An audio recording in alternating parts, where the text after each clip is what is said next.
반갑습니다. 스타로스 성경연구원 성경원 목사입니다. 오늘은 성경 속으로 걸어가기, 오늘부터 소선지서를 요약하고 정리를 해보려고 합니다. 그래서 오늘 첫 번째 시간으로 우리가 선지서, 선지서에는 대선지서와 소선지서가 있는데 그 전체적인 구조를 우리가 먼저 한번 살펴보고 다음 시간부터 호시아부터 시작해서 소선지서를 살펴보았으면 합니다.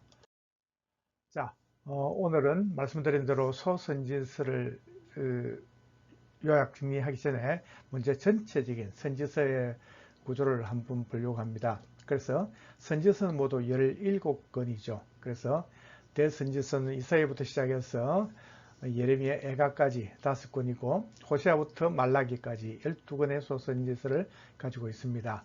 그래서 이 선지서를 우리가 이해를 하는 것이 굉장히 중요합니다. 왜냐하면 구약 성경이 굉장히 복잡고 어렵는데, 그러나 그 중에 하나 요인이 바로 선지서 때문에 우리가 선지서를 이해하지 못하면 굉장히 어려워질 수밖에 없다 하는 것을 기억하시고 우리 같이 한번 조금 어렵더라도 같이 공부를 해보도록 하겠습니다.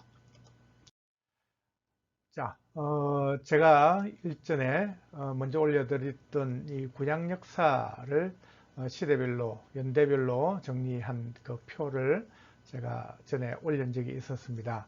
그래서 여기 보면은 창세기부터 시작해서 창세기, 출애굽기, 레위기민수기, 신명기, 모세오경까지죠. 모세오경까지. 그리고 여호수아가 가나안 정복 전쟁을 하게 되고, 그리고 사사기 약 350년을 지내고 이제부터 왕정 시대가 시작됩니다. 그래서 사울과 다윗, 솔로몬 이 세 왕을 통일왕국 시대라 그렇게 이야기를 합니다. 그리고 솔로몬의 아들 르호보암 때 남과 북이 갈라지고 분열왕국 시대가 시작이 되죠. 그래서 남과 북이 계속해서 가다가 북이스라엘이 결국은 722년에 멸망을 당하게 되는데, 이때가 바로 히스기야가 6년 때였다고 성경 말씀합니다. 자, 그리고 나서 그 뒤에 아수르가 계속해서 남쪽도 침공을 하면서 위협을 하다가 결국은 바벨론에 의해서 612년에 아수르가 멸망을 당하게 됩니다. 그리고 조금 남아있던 잔병들과 애굽의 연합군이 이제 바벨론과 전쟁을 하게 되는데, 그것이 바로 갈그미스 1차 전쟁, 2차 전쟁이 된다는 거죠. 그래서 1차 전쟁을 막아서던 요시아가 609년에 머깃도에서 전사를 하게 됩니다. 그리고 2차 갈그미스 전쟁에서는 바벨론이 이기게 되죠. 그래서 바벨론의 느부갓네살이 애굽을 침공을 하고, 그리고 예루살렘까지 침공을 하는데, 이때가 바로 바벨론 1차 침공을 받았던 때다. 그리고 다니엘과 그 세 명의 친구들과 그리고 많은 사람들이 또 포로로 잡혀가게 되는 것을 우리가 성경을 통해서 보게 됩니다. 그리고 그로부터 11년 후에 2차 침공이 있죠. 그래서 597년에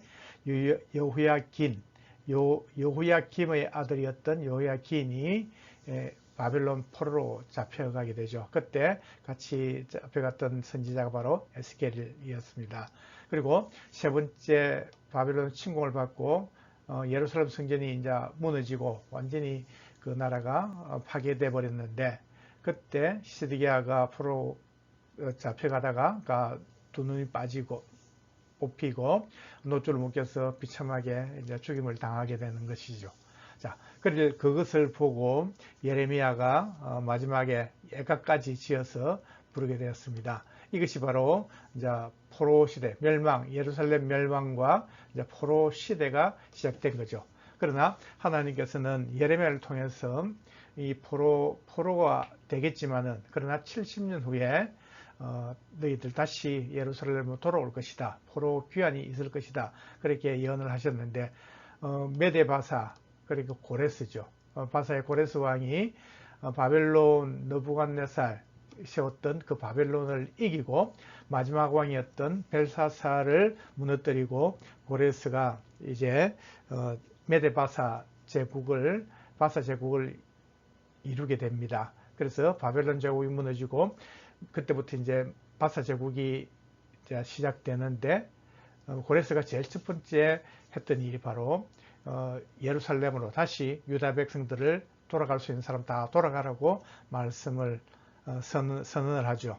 그래서 이제 포로가 귀환이 되는데 이때 1차 귀환에서 약 5만 명이 돌아오게 되는데 스룹바벨이 총독으로 돌아옵니다. 그리고 그 뒤에 또 2차 귀환 있고 3차 귀환이 있었다 하는 것이죠. 그리고 제일 마지막 그 책이었던 선지서가 바로 말라기서입니다. 그리고 나서 이때가 바로 400년인데 바로 예수님께서 오실 그때까지 400년 동안 하나님은 더 이상 선지자를 보내지 않고 침묵하셨다. 암흑기다, 침묵기다 이렇게 해서 우리가 400년 침묵기 또는 암흑기라 부르고 있다는 것이죠. 이것이 바로 전체적인 구약 역사를 간략하게 증거를 요약을 한 것입니다. 그래서 여기 보면은 네모로 둘러싸여 있는 이 사람들이 바로 오늘 우리가 보게 되는 이 그 선지자들, 선지서가 기록된 것입니다. 그래서 엘리야가 있죠. 엘리사가 있는데 이 사람들은 성경을 기록하지 않은 그런 사람들이기 때문에 일단 17권의 선지서에는 포함되지 않는 사람입니다. 그냥 선지자로서 활동을 했고 그때가 바로 아합 당시였다 하는 것을 우리가 알 수 있습니다. 그리고 북쪽에는 여로보암 2세. 이제 원래 이 사람이 성경에 나올 때는 여로보암이었는데 제일 첫 번째 그 북이스라엘의 여로보암과 구별하기 위해서 이 여로보암 2세라고 우리가 통칭 그렇게 부르고 있습니다. 그래서 이 여로보암 2세 때 활동하던 선지자가 바로 호세아, 아모스, 요나 이렇게 있습니다. 그래서 북쪽에 관련된 선지서는 바로 이 세 권이죠. 세 권이고 나머지는 전부 다 남쪽 유다와 관련이 있다 하는 것입니다. 그리고 나서 이제 포로기한 시대 때 학개와 스가랴 그리고 말라기 그러니까 성경의 제일 마지막 구약 성경의 제일 마지막 책이 세 권이 바로 학개, 스가랴, 말라기 이것이 바로 이 선지서인데 이 세 권을 제외하고 북쪽에 또 세 권을 제외한다면은 모두 나머지 11권의 이 선지서가 다 분열왕국 시대 때 있는 것이죠. 그래서 북이스라엘의 호세, 아모스, 요나까지 합한다면은 모두 14권이 밀집대가 있는 곳, 이제 있는 곳이 바로 이 분열왕국 시대다 하는 것이죠. 그래서 분열왕국 시대를 이해를 못하면은 구약 성경이 너무 어려운 겁니다. 그래서 분열왕국 시대 때는 북쪽의 왕들이 열왕들이 19명 나오고 남쪽에는 20명의 왕들이 있다는 거죠. 그 사람들도 같은 시대에 막 같은 이름을 써가지고 굉장히 혼란스럽게 우리가 성경을 읽는데 불편하게 할 뿐더러 또 이 선지서들이 각각 다른 시대 때 있는데 그 배열이 뒤죽박죽으로 되어 있기 때문에 이것을 우리가 정리하지 못하고 이해하지 못한다면은 성경을 읽는데 굉장히 어려움을 느끼게 된다 하는 것이죠. 그래서 오늘부터 이제 오늘은 전체적인 구조를 보고 다음 시간부터는 소선지서를 제가 좀 간략하게 요약해서 잠깐 그렇게 강의를 하도록 하겠습니다. 자, 조금 더 세부적으로 본다면요, 이 요아스, 남쪽 유다 요아스 왕 때 요엘 선지자가 활동을 했었고, 앞에 말씀을 드렸는데, 북쪽 여로보암 2세, 이때가 가장 부강할 때였고, 가장 풍요로울 시대였다고 합니다. 그러나 그때가 가장 이 사람들이 북이스라엘이 타락하고 온갖 악을 행했던 때다. 그래서 호세아, 아모스, 요나가 지금 이제 이때 활동하면서 하나님의 뜻을 전했는 거죠. 그래서 호세아는 이스라엘 백성들이 북이스라엘이 하나님 버리고 지금 간음하고 있다 하는 것을 호세아를 통해서 그 음란한 여인 고멜을 과 결혼을 시킴으로써 하나님의 마음을 알게 하셨고, 아모스를 통해서는 다림줄, 그러니까 하나님의 공의, 정의를 원하시는 분이다 하는 것을 보여주시면서, 그리고 요나는 바로 그 당시에 여로보암 북이스라엘에 있던 그 북이스라엘이 여로보암 때 굉장히 부강을 했기 때문에 아수르가 감히 이렇게 침공은 못했었지만은, 그러나 항상 위협적인 존재, 아주 큰 강대국으로서 이 아수르 니느웨를 증거하며 복음을 전해 가지고 그들이 회개하고 돌아오라고 하나님 말씀을 하셨던 것, 그것을 우리가 보게 됩니다. 그리고 히스기야 때요, 바로 이사야와 미가 선지자가 활동을 했었다는 거죠. 그리고 요시야 때, 남쪽 유다 요시야 때 오바댜, 나훔과 스바냐가 이렇게 세 명이 선지자가 있었다는 것이죠. 그리고 요시야 때부터 예레미야가 예루살렘 멸망 때까지 계속 쭉 있으면서 마지막에 했던 것이 바로 예레미야 애가였고, 1차 포로로 잡혀갔던 사람이 다니엘, 그리고 2차 포로는 에스겔, 그리고 1차 침공을 당하고 이제 2차 침공을 당할 그무름까지 이 여호야김이 왕으로 있었는데, 그때 활동하던 사람이 바로 하박국이 하나님께서 이렇게 불의한 그 유다를 그냥 보고만 계십니까 하고 정말 막 부르짖고 기도를 하죠. 그때 하나님께서는 환난을 당할 것이다, 하나님께서 가만두지 않겠다 말씀을 하시면서 그러나 그 환난 중에도 하나님께서는 의인을 반드시 구원하시는데, 의인이 그의 믿음으로 말미암아 살리라 하는 그런 말씀을 하셨던 것이 바로 이 하박국 선지자의 선지서에 나오고 있습니다. 자, 이런 것을 우리가 이제 앞으로 우리가 좀 정리를 하면서 보게 될 것인데, 오늘 다시 한 번 더 전체적인 내용을 한번 다른 각도에서 한번 보기로 하겠습니다. 자, 이것은요, 제가 열왕시대, 아까 분열왕국 시대라고 제일 복잡다 그랬죠. 그래서 위에는 북쪽에 북이스라엘과 남쪽에 유다, 그래 이제 같은 왕들이 쭉 가면서 결국은 722년에 마지막 북이스라엘의 왕이었던 호세아 때 결국은 이 아수리에서 북이스라엘이 무너지게 되죠. 그래서 아까 앞서 말씀드렸는데, 아합 때 엘리야가 활동을 했었고, 그리고 그 제자로서 엘리사가 계속 오랫동안 하다가 예후의 왕가죠. 왕조, 예후 왕조의 아들이었던 그 요아스 때까지 이 엘리사가 이렇게 활동을 했던 것을 우리가 보게 됩니다. 자, 이 엘리사는 일단은 성경 기록자가 아니기 때문에 일단 접어두고, 남쪽 유다에 제일 먼저 나온 사람이 조금 전에 말씀드린 대로 이 요아스, 그죠? 요엘 선지자가 요아스 왕 때 활동을 했었고, 그리고 여로보암 2세 때 북쪽에는 호세아, 아모스, 요나. 그래서 북쪽에는 이렇게 외운다고 하면 이렇게 외우시면 됩니다. 북이스라엘은요, 그 좋다는 소리를 좋을 호자 써가지고 화요, 좋아요 이렇게 외워도 괜찮을 것 같습니다. 그래서 화요, 좋아요. 그리고 이 히스기야 때 주로 활동을 많이 했던 이 이사야, 그리고 미가 같이 같은 활동을 했던 때가 있고, 그리고 요시야 왕 때 바로 오바댜, 나훔과 스바냐. 그래서 이렇게 외우면 좋다고 말씀을 드렸습니다. 오빠가 나스바 하면은 오바댜, 오빠 나스바, 나훔과 스바냐 이렇게 우리가 외우면 될 것 같고, 요야김 때 요야김이 또 호박국을 좋아한다 이렇게 외우라고 말씀을 드렸습니다.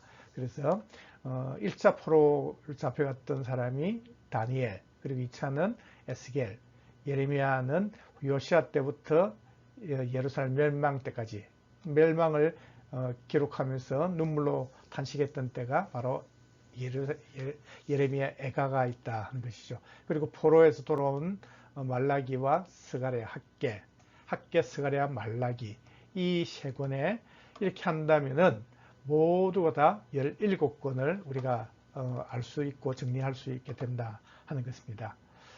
자, 한 번만에는 잘 안 될 수도 있겠지만 그러나 차츰차츰 좀 하기로 하고 또 이렇게 한번 보기를 원합니다. 제가 전에 왕묘기 할 때 열왕묘기를 먼저 하시면은 저절로 선지서 묘기도 가능하다고 말씀을 드렸습니다. 그래서 이 여기에 나와 있는 배경 그림이 뭐냐, 무슨 배경이냐 하면은 바로 열왕들 외울 때 그 사용했던 그림들입니다. 그래서 이제 1번부터 17번까지는 번호가 이렇게 쭉 이렇게 나열되어 있는 것은요, 권수를 이야기하는 거죠. 그래서 제일 먼저 나오는 선지서가 바로 요엘입니다.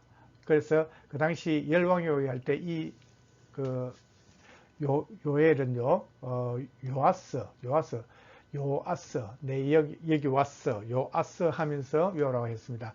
이 요아스는 등산하기 좋아하는 왕이었습니다. 그래서 산에 가면은 메뚜기가 있기 때문에 메뚜기 선지자 요엘이 메뚜기 그 환란을 그렇게 선언을 했던 사람이 요엘입니다. 그리고 자, 남쪽 유다 세 번째 배경이죠. 해운대 배경인데 이때 두 권이 나오는데 이사야와 미가가 있습니다. 그래서 이사야 때는 아하스와 히스기야, 그 아버지 아하스와 그 아들 히스기야까지 했고, 미가는 히스기야 때 있다는 거죠. 그래서 그렇게 외우면 되고, 그리고 자관 마지막 송정 배경이죠. 송정 바닷가 배경인데 이때는요, 오바댜 나움 스바냐, 이거는 요시야 왕 때죠. 오빠가 나스바 하면서 이렇게 요시라고 말씀드렸고, 1차 포로 잡혀간 사람 다니엘, 에스겔 2차, 그리고 하박국은 요야김의 호박국을 좋아한다. 그리고 예레미야가 요시야 때부터 마지막 멸망 때까지, 그리고 예레미야 애가는 시드기야가 마지막 멸망을 보고 애가를 부르는 것, 이렇게 우리가 정리하고 외울 수가 있겠습니다. 그리고 앞서 말씀드렸는데 북이스라엘의 세 번째 배경이었던 분수 정원 배경인데 이때 여로보암 2세 때였습니다. 이 세 명의 선지자가 있습니다. 그래서 그때 그림을 또 통해서 우리가 외울 수 있다 했는데 그 여로보암 2세가 딱 동상에 서가 있는데 오른손에는 청첩장을 들고 있고, 그 청첩장은 바로 호세와 고멜이 결혼하는 청첩장이죠.